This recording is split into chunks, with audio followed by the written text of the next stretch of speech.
لە نوێترین هێرشی حوسیەکان بۆ ناو قوڵای سعودیە بۆری گوێزانەوەی نەوت و گازی سروشتی خۆرهەڵات خۆراوایی ئەو وڵاتە کرای ئامانج و ناردنی نەوت بە تەواوی ڕاگیرا.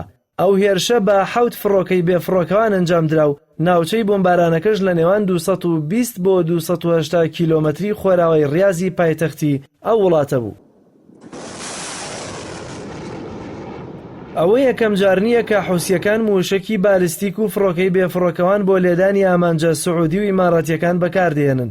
بەڵام ئەوەی جێگەی سەرنج ئەوەیە ئەم جارە ئەو فڕۆکانە سەدان کیلۆمەتریان بڕیوە و گەیشتونەتە ئامانجی خۆیان.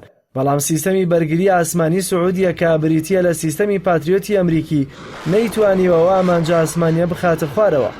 پێشتریش ئاماژە بەوە درابوو کە بۆ خستنە خوارەوەی یەک موشکی بۆرکانی H2 حوسیەکان کە ئاڕاستەی فڕۆکەخانەی مەلیک خالیدی ڕیازیان کردبوو پێویستی بە 6 موشکی پاتریۆت هەبووە تا ڕێگری لێ بکرێت و نەگاتە ئامانجەکە.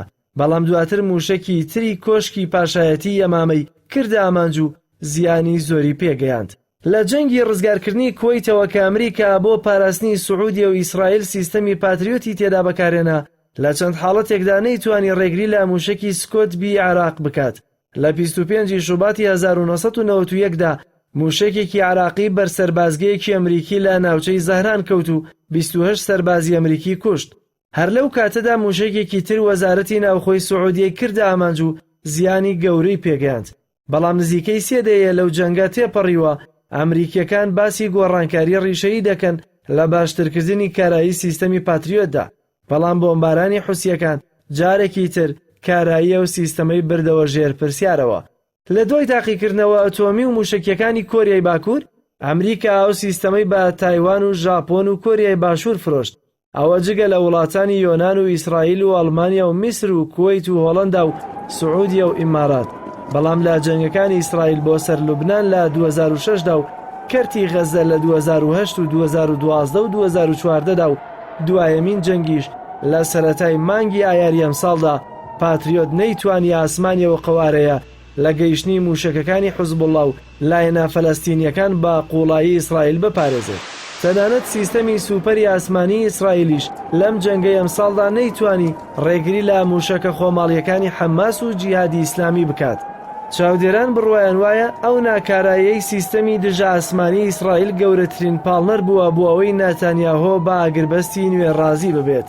لەسەر گرێبەستی کڕینی سیستەمی S-400 رووسی ئەمریکا گوشارەکانی بۆ سەر تورکیا چڕ کردەوە تا گەیشتە ئەوەی فرۆشتنی فڕۆکەی F-35 بە وڵاتە ڕاگرت. بەڵام تورکیا سوورە لەسەر گرێبەستەکە و بڕیارە مانگی تەموزی ئەم ساڵیش یەکەی سەرەتایی ئەو سیستەمە لە تورکیادا جێگیر بکرێت. چاودێرە سەربازیەکان بڕوایان وایە خێرایی موشەکە بالیستیکیەکان و ئاڕاستەکردنیان بە شێوەی شەپۆلی بەرفراوان گەورەترین گرفتە بۆ کۆنتڕۆڵکردنیان لەلایەن سیستەمی پاتریۆتەوە، بە تایبەتی بەرزەفڕینی موشکی بالیستیەکان و کورتمەودایی ڕێگریکردنیان بە موشکی پاتریۆت هەلی گەورە دەداتە دەستی دوژمن کە ئەو سیستەمە تێپەڕێنێت. لەوانەیە یەکێک لاوەکارەکانی خاوکردنەوەی سوپای ئەمریکا بۆ هێرشکردنە سەر ئێران سەڵکردنەوە بێت لە ناکارایی ئەو سیستەمە و پێشبینی نەکردنی زیانەکانی بێت لەو کاتەی لە ناوچەکەدا هەزاران موشک ئاڕاستەی ئامانجەکانی بکرێت.